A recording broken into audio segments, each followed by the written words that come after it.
রাসূলুল্লাহর গোলাম ছোট হুজুর পীর কেবলা তিনার বাড়িতে একদিন অনেক মেহমান এসে যায়। হুজুর ভেতরে গিয়ে দাদি জানদের বলে, ওই বাবা আমার দাদি জানদেরকে বলে, অমুক জানদের নাম থেকে বলছে, অমুকের মা অমুকের মা খবর রাখা হয়েছে। মেহমানের হঠাৎ করে চলে চাচি দু তিনজনের মতো আছে, ছেলে পুলেরা খাবে তিনজনের মতো আছে। হুজুর কেবলা ওই পাত্র খুলে সামান্য খুলে কোরআন তেলাওয়াত করে একটু ফু দিয়ে বললেন, এই পুরোটা খুলবে না, ফসানো শুরু করো।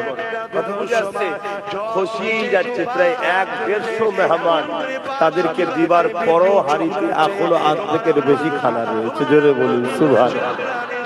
নবীর গোলামের যদি এটা হয়, নবী 150 কেন 1.5 লক্ষ কেন, ওই হাড়ি থেকেই তামাম কায়নাতকে খাওয়াতো, তাও কমতো। জোরে বলেন কমতো।